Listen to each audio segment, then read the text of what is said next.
ઘી સીધી આંગળીથી ના નીકળે ને ત્યારે પાટકી ઊંધી કરી નાખો. આપણે અહીંયા આવી રીતે મજા કરીએ છીએ ને ત્યાં મારા જો સાળા સાહેબ અરે હેલો મિત્રો, સ્વાગત છે તમારું મારી ચેનલમાં.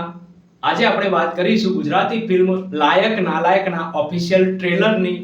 લગભગ 3 મિનિટના આ ટ્રેલરે એક વાત તો સ્પષ્ટ કરી દીધી છે કે મેકર્સે આ ફિલ્મને સામાન્ય ગુજરાતી ફિલ્મ નહીં પણ મોટા સ્કેલ પર બનાવવાનો પ્રયાસ કર્યો છે.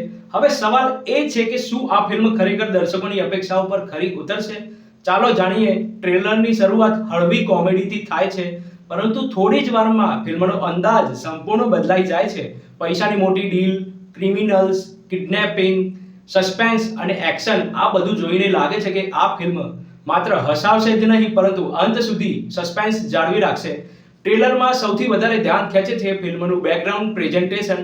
આ ફિલ્મનું લગભગ 95% શૂટિંગ લંડનમાં થયું છે અને એ દરેક મોટા સીનમાં સ્પષ્ટ દેખાય છે. લંડનની સુંદર લોકેશન્સ, કેમેરા વર્ક અને પ્રોડક્શન ક્વોલિટી ફિલ્મને એક અલગ લેવલ પર લઈ જતી નજરે પડે છે.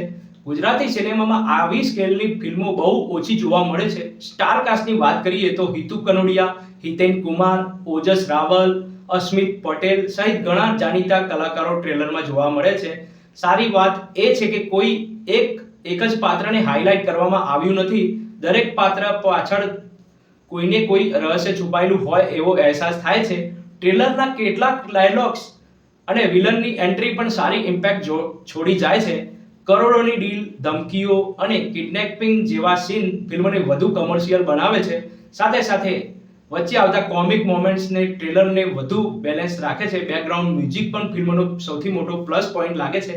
જ્યાં એક્શન છે ત્યાં એનર્જી છે, જ્યાં સસ્પેન્સ છે ત્યાં ટેન્શનનો માહોલ છે. સારી રીતે ઊભો કરવામાં આવ્યો છે. માહોલ, સિનેમેટોગ્રાફી અને કલર ગ્રેડિંગ પણ આંખને ગમે એવી રાખે છે. હવે જો કોઈને નેગેટિવ પોઈન્ટની વાત કરીએ તો ટ્રેલરમાં ઘણા બધા પાત્રો એક સાથે બતાવવામાં આવ્યા છે. તેના કારણે મુખ્ય સ્ટોરી સંપૂર્ણ રીતે સમજાતી નથી. જો કે કદાચ મેકર્સે ઈરાદાપૂર્વક સ્ટોરી છુપાવી રાખી હોય જેથી ફિલ્મને જોવાની ઉત્સુકતા જળવાઈ રહે. એકંદરે કહું તો લાયક નાલાયકનું ટ્રેલર પ્રોમિસિંગ લાગે છે. ફિલ્મમાં કોમેડી, ક્રાઇમ, સસ્પેન્સ અને એક્શન અને ફેમિલી ડ્રામાનું મિશ્રણ જોવા મળી રહ્યું છે. હવે જો સ્ટોરી અને સ્ક્રીન પ્લે પર એટલા મજબૂત હશે જેટલું ટ્રેલર દેખાડે છે તો આ ફિલ્મ ગુજરાતી સિનેમા માટે એક સારી કોમર્શિયલ એન્ટરટેનર બની શકે છે. મારી તરફથી આ ટ્રેલરને 10 માંથી 8.5 સ્ટાર. ફિલ્મ 24 જુલાઈ 2026 ના રોજ સિનેમાઘરોમાં રિલીઝ થશે. તમને આ ટ્રેલર કેવું લાગ્યું કોમેન્ટમાં જરૂર જણાવજો.